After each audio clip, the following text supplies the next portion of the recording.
কিন্তু এই পবিত্র আল কোরআনুল কারীম এখন পর্যন্ত বাংলাদেশের সংসদে কায়েম করতে পারি না। এই পবিত্র আল কোরআনুল কারীমে সূরের বিচার আছে না নাই? আল্লাহ রাব্বুল আলামিন বলেন, ওয়াস-সারিকু ওয়াস-সারিকাতু ফাকতাউ আইদিয়াহুমা, চোর এবং চুন্নি যদি চুরি করে তাদের হাত তোমরা কেটে দাও। জোরে কোন আইনটা কার?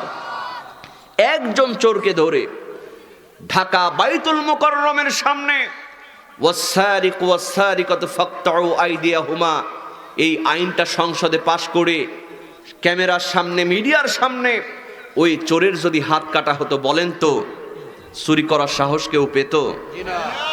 বিশ্বাস করেন মুসলমান, একটা সপ্তাহ কোরআনের আইন যদি থাকে আর চোরের বিচার যদি হাত কাটা হয়, সমস্ত টিভি চ্যানেলের মধ্যে লাইভ অনুষ্ঠান করে যদি দেখানো হয়, মানুষ দরজা খোলা রেখে ঘুমাবে।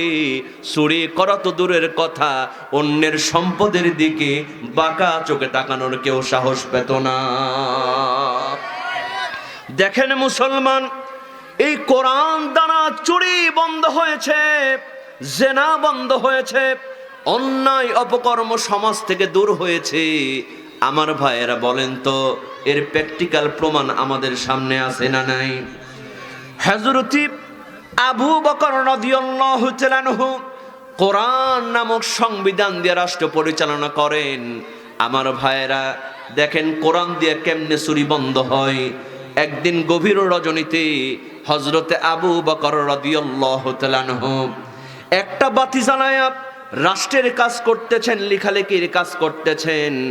এমন সময় হযরতে আলী রাদিয়াল্লাহু তাআলা আনহু আসলেন, এসে বললেন, আবু বকর, তোমার সঙ্গে আমার একটু কথা আছে। হযরত আবু বকর রাদিয়াল্লাহু তাআলা আনহু একবার জ্বলন্ত বাতির দিকে তাকালেন, আর একবার হযরত আলীর মুখের দিকে তাকালেন। এরপরে বললেন, আলী, যেই কথা তুমি বলতে চাও ওই কথা তোমার ব্যক্তিগত কথা না রাষ্ট্রীয় কথা? হযরত আলী বললেন, আবু বকর, এই কথা একান্তই আমার ব্যক্তিগত কথা। যেমন বলেছেন ব্যক্তিগত কথা, হযরতে আবু বকর রাদিয়াল্লাহু তাআলা আনহু একটা ফু দিয়া সঙ্গে সঙ্গে বাতিটা নিভায়া দিলেন। হযরতে আলী মন খারাপ করলেন, আমি কথা বলতে আসলাম আর আবু বকর তুমি বাতিটা নিভায়া দিলা।